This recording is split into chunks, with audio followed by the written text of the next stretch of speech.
Good morning, everybody, and thank you very much to Marina and her team for allowing us to have this conversation. I think after Vijay's presentation, survey data, very interesting survey data, high quants, high research, we're just going to shift track a little bit, and I'm almost going back to the panel discussion that we have, which really talks to infrastructure. I functioned for many years, maybe more than 20 years at the national policy level. So many of the policies that were showed up there would have been policies that we would have been part of. And about 15 months ago, switched track and joined Wits University. So it's just coming at it from another perspective right now. Actually, what we want to do is just to talk about, and I'm really talking about a moment in time, let's say in terms of infrastructure within a university setting, especially if I go back to the panel's discussion. I think it was Mike who spoke about within organizations, across organizations, and then completely outside organizations. And a lot of what you said at that time, Mike, had resonance for maybe what we're experiencing right now. So I just want to look at some of those. Now, for those who are familiar with the South African situation, with the university situation, and international guests would know that Wits University really holds its own in a lot of key areas that I have represented here, because they have natural assets in certain areas, and especially internationally acclaimed areas such as paleosciences, paleoanthropology, and around the heritage and the origins of humankind. And we know that is an international conversation. And there's rich reservoirs of research history and really natural heritage value. So I'm based in the Faculty of Science, advising to the Dean of Science around what they would call these at this stage as science enterprises. So we are looking at to transition some of these science enterprises to really more academic-led, student-orientated, with a public footprint, but with commercial value. Now look at that combination. It combines yesterday and today all in one. You know, there's no distinction right here between you are discovery-based, although for the paleosciences that is really, part of it is really strongly discovery-based, as is archaeology, environmental sciences in here as well, strong art science interface. So this is really not talking to that distinction, because what we are using for these science enterprises is to start to frame them in a particular model that is not just a science communication model, but that is a model for how they function, because they are research-led. You know, they are public-facing, but the researchers, the postgrad students, are really the center and the, maybe I say the base. And then it is how we interact, that research interacts with the societies, both local and national, and then international, and then how they become self-sustaining units through their own innovative capabilities. And this, for those who work in the innovation sector, you know, would fit in very well with what is the quintuple framework, which takes into account really that triple framework of government, industry, and the university, but extends it into both that purple and the green around it, which brings in society, civil society, our values, the media, and then transdisciplinarity, the natural environment, and the social ecology of our particular context. So it really starts to think of these as embedded in the society, embedded in the community, and how to position the public engagement. And so In each of these, we can speak about the research, but I'll just come at it quite limited in terms of the science engagement and science public engagement perspective. So from a public engagement perspective, what we want to look at in there is the ability, and I'm going to use the word institutionalize for want of a different word. I thought maybe another word would be embed. You know, we wanted to embed more strongly that public engagement role vis-a-vis the research and postgraduate students. For so many cases in the research environment, the public engagement is still marginalized. As we said, you know, in the panel and earlier on, it's one scientist trying to do something else, or it's a collection of scientists in the department. But if you have a nag like me coming at you and saying, well, this is your framework, and we are going to change this mindset, and, you know, it's been 15 months. I haven't seen, you know, the sun come up in the west, for example, but really what we are seeing is the beginning of a narrative that starts to say communication. What are the skills needed? I don't have posts. You know, that's what it's at. Like, I don't have posts. Okay, let's get you some posts. That kind of thing. So what we want to do in that public engagement space, and I must point out that these are areas that are rich in traditional public engagement. All the different kinds that you can think of. Debates, lectures, learner programs, community involvement. So we are not coming to introduce. We're not coming to helicopter in, you know, new programs. These are areas rich. Sterkfontein Caves, for example, has 80 to 100,000 visitors a year. You know, so they're already known within the heritage space, within the international space. But we do have gaps. So we need to build a research base. We need to think about some of the questions you asked in the earlier session. Should public engagement be mandatory, especially in postgraduate student training, in undergraduate student training? How can it work? Does it work? You know, those are the questions. Grants for engaged research, conversation, and really, how do we take it to the next level, as it were, for our own particular areas?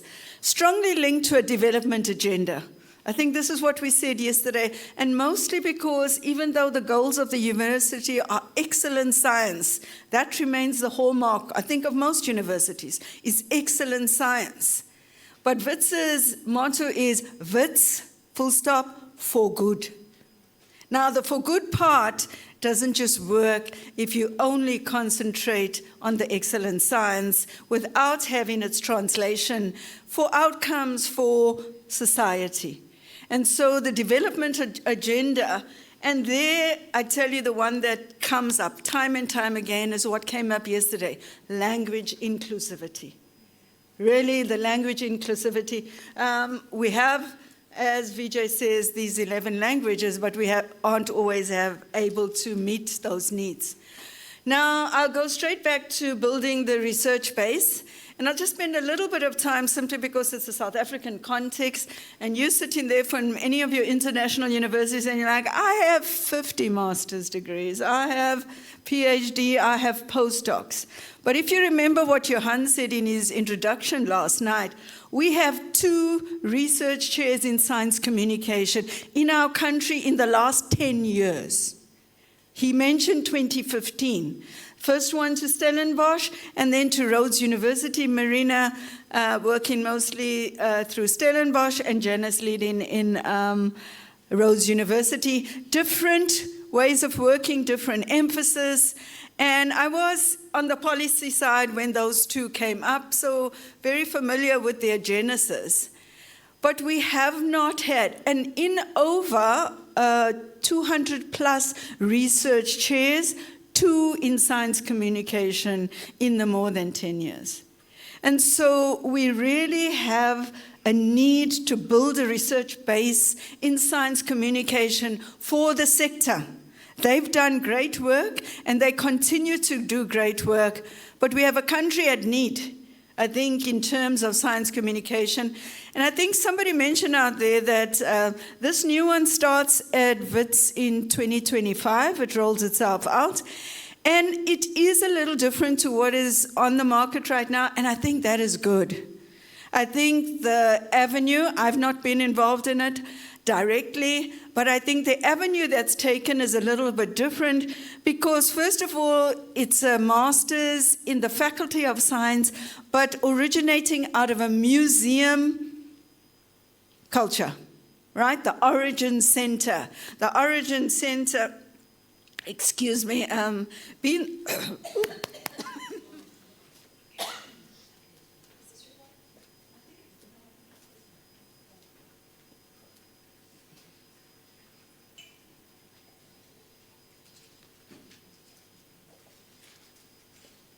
Sorry about that. The Origin Center focuses largely on the beginnings of human origins, especially in an African context. You all come from Africa, and this is the story, the sand, the coal, the art. This is very much an art-science collaboration up front. It doesn't just emerge through the students maybe linking. It is really positioned as an art-science collaboration. And there's a cross-collaboration within the organization, but across faculties. So it might originate out of the Origin Center. But when you look at the kinds of electives that you will find on my right-hand side, you will see that the electives that a student who does a foundational course in the Origins in science communication can choose an elective that would come from the health sciences, for example, taught by the health sciences faculty, or it could come from history or from the Global Change Institute, where we talk about climate crisis. So it is a cross-collaboration against all, across faculties. And these are the electives for 2025, which will be added to in the rollouts, into further years. So you will start to find that will increase. I spoke to the coordinator, Dr. Judge, on this, and she says one of the limitations she's found so far from the applicants is that this is a full-time, in-person one-year course. And straight away, the problem is, I like the course, I want to come, but I'm part-time. I'm working, I'm doing all these kinds of things. And so the course hasn't even started, but there's got to be thinking about how to do this into the future. We got some money, postdoc. So for the start, there is a research-based attention funding provided for a postdoc, a postdoc within this Origin Center to be based there, and really to start to shape traditional museum practices. We want to look at what that science base might bring to that. So there's this commitment to build the research base. We are looking, so that's just in the Origins. In the Sterkfontein Caves, if you would know, would really be our very big discoveries, Mrs. Pless. This year we are celebrating the centenary year of the Taung child. Remember, it's about a 2.58 million fossilized skull that was found in the Northwest Province 100 years ago.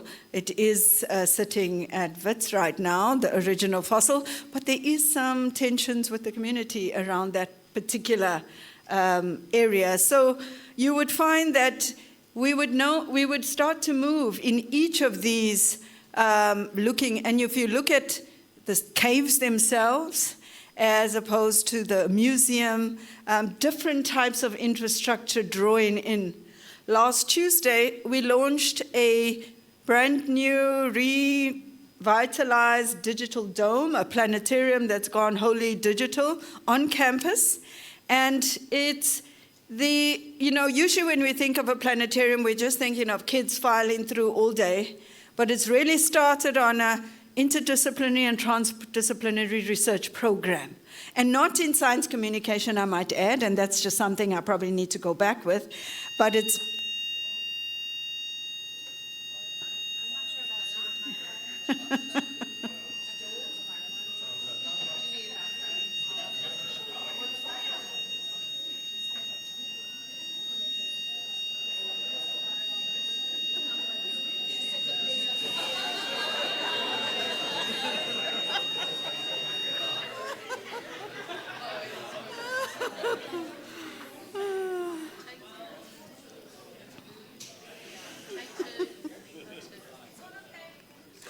Okay.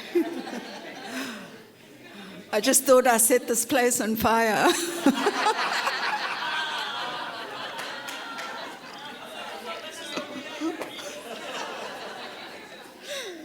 Okay, thank you. So yeah, do you see that the approach starts to be different, that the narrative starts to be different, that we are not just concentrating on that target of 85,000 kids through the door, 25,000 teachers, so many public, although that's an important indicator, but we are looking at the research that draws in engineering and the built environment, that draws in big data, that brings beyond astronomy. On the opening night, I must just quickly tell you this, the show that we used was donated to us by the American Museum of Natural History, the Hayden Planetarium. We've had a long relationship with them. But also we gave an assignment to our digital arts department in the Faculty of Humanities and asked them, you have this technology. We've never used it before. It's new on campus. What can you do? And the students from the inner reality class with VR and everything else came up with this really brilliant 4-minute, if I can call it show, video from an arts perspective in interpretation of what might be possible into the future. And so we were very pleased with that. And then lastly, I just want to say part of what we are talking about is access. And access to infrastructure that is already there, that is research-led, that is available. And that access tells you, and this is just up one road, east and west of a campus in the university, York Road, and at one end is inner city Braamfontein. Now, anybody who knows Johannesburg, you don't go to inner city Braamfontein, all right? Those who are around there. But Wits is located within inner city Braamfontein, and it needs to speak to both inner city Braamfontein and the international visitors who come on the red bus at the other gate. So we have, in one road, we have one entrance and we have another entrance, and we need, as a university, to make ourselves accessible to all societies in a sense that you can visit for free all of these places, herbariums, School of Geosciences, you'll hear from them later today or tomorrow, the Life Sciences Museum, the Origins Museum, and have a conversation. It's not just exhibitions, it's things going on there. So I think in the way forward, there's lots of things going on. I haven't mentioned the traditional engagement programs, but I think we